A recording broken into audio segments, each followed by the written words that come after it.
Hi Stu, getting towards the end of August here and plenty going on. Can you start off by giving us an update on where we're at with Traralgon? Traralgon's been open for now a bit over 2 years for racing. It's had its problems. I think that's pretty clear to everybody that the battery operated lure situation has caused us no end of problems there. It's a very unique track and been quite difficult. It is a track that's not been done anywhere else, so we've run into a number of difficulties there over a long period of time.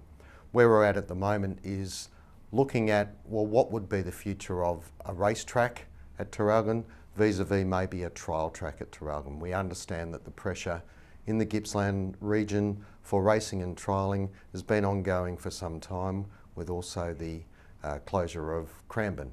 So, what we're looking at the moment are what are the options about how we go forward there as to whether or not we return to racing on that J track, or whether we look at some other options that would facilitate trialling at that venue, and a combination of the two. So all of those options are on the table at the moment, but we will not be proceeding with the battery operated lure one way or another.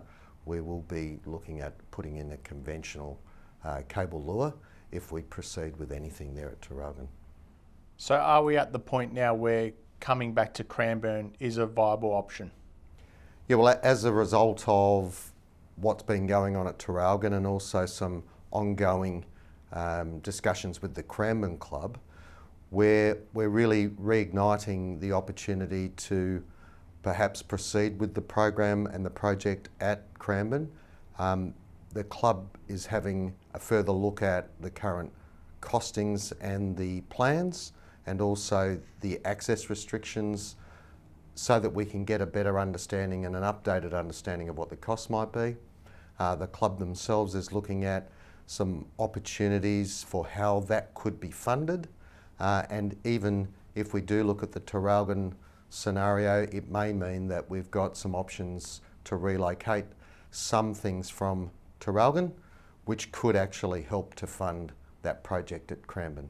So those two things are being looked at together at the same time to see if we can progress this Cranbourne project.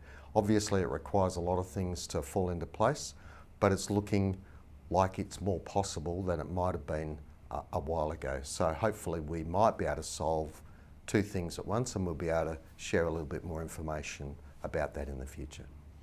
An industry notice went out last week about a pilot program GRV will run from September to January, which will see the trial of 13 and 14 race cards in exchange for one less weekly race meeting. What's the rationale behind that? Yeah, well, it's kind of got two key components to it. The first one is the fact that we do only have 11 tracks operating at the moment. That puts enormous pressure on those tracks to conduct racing and trialling, but at the same time also taking advantage of the options that we've got available to us at those tracks that can run up to 14 races. Some can do 13, some can do 14, and that's tracks like Ballarat, Geelong, Shepparton, Bendigo and Warrnambool.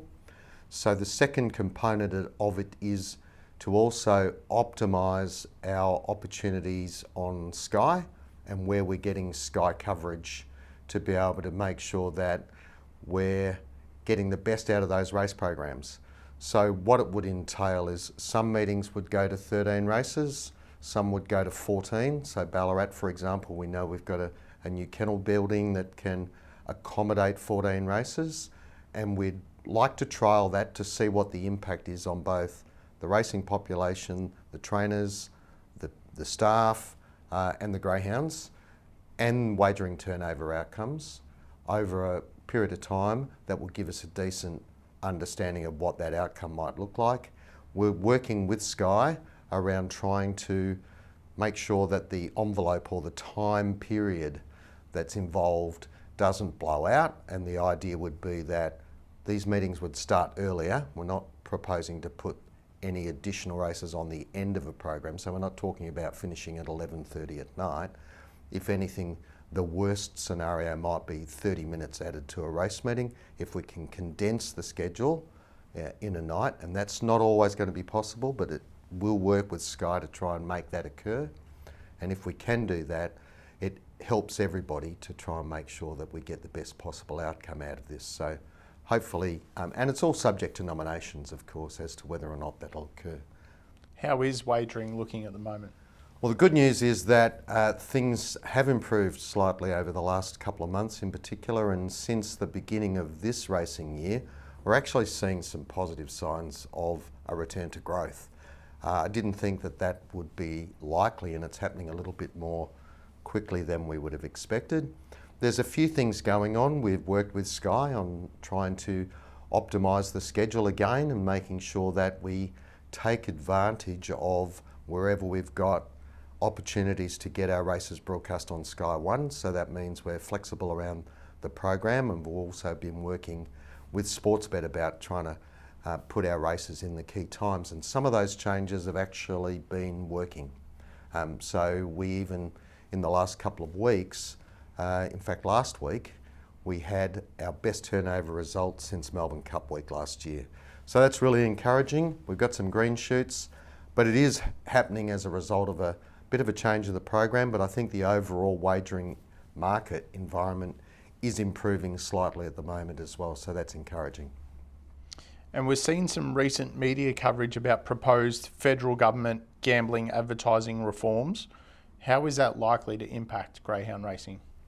Well, firstly, I think, look, we support anything that would assist to reduce gambling harm in any way possible. What I would say about that is that most people would agree that gambling advertising in and around non-racing sporting events has probably gone too far, and it needs to be reined in. So we support that and the reduction in gambling advertising in and around sport. What we have advocated for is to make sure that racing platforms and racing content and racing broadcast is actually exempt from some of those restrictions. So that means that gambling advertising would be allowed, and the promotions associated with gambling would be allowed in and around racing. Racing and gambling and wagering have been inextricably linked forever.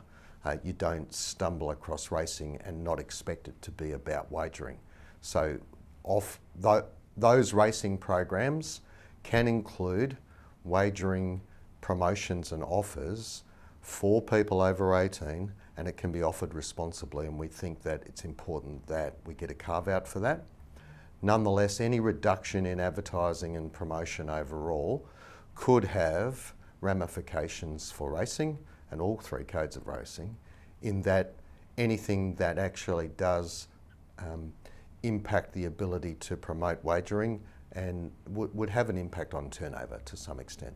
So we continue to advocate to make sure that racing gets a carve out and it's recognised as being absolutely linked with gambling. In some positive news, Stu, Horsham has had a lighting upgrade. Yes, so the club managed this project themselves and are back racing after a little short break. They've installed LED sports lighting, so anyone who's seen the broadcast now can see that it's much brighter. It also provides more energy efficient lighting. It reduces the cost for the club, and the club's been able to fund that themselves with support from the Victorian Government through VRIF. And we've got a number of other clubs that will be doing the same shortly. So that includes clubs like the Meadows and Geelong and Ballarat. On the track, Victoria had some success at the Nationals last weekend, and we build up to some local features this weekend. Yes, so the Nationals in South Australia last weekend were run. The Straight Track Championship at Murray Bridge was won by a mile a minute for Kel and Jackie Greeno. And then on Saturday night, the National Sprint Championship, we had a very close finish with Tom Daly's Smooth Plane just going down to Miss Envy in a very close finish.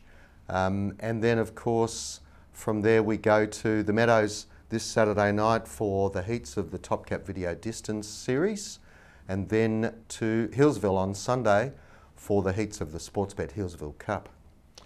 And there are two other things that participants should be across at the moment, Stu. Yeah, look, we've got some changes to national and local rules that are out for consultation at the moment. That consultation period closes next week. So we're looking for feedback from people on those rules, and there's a whole range of detail there on the Greyhound Cares website with links there and also on Fast Track.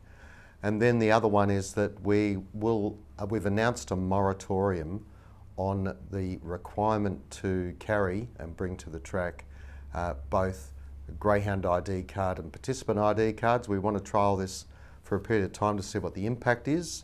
We'll still continue to produce those cards at the moment, but ultimately if it proves that that is completely viable in this day and age, we think it should be.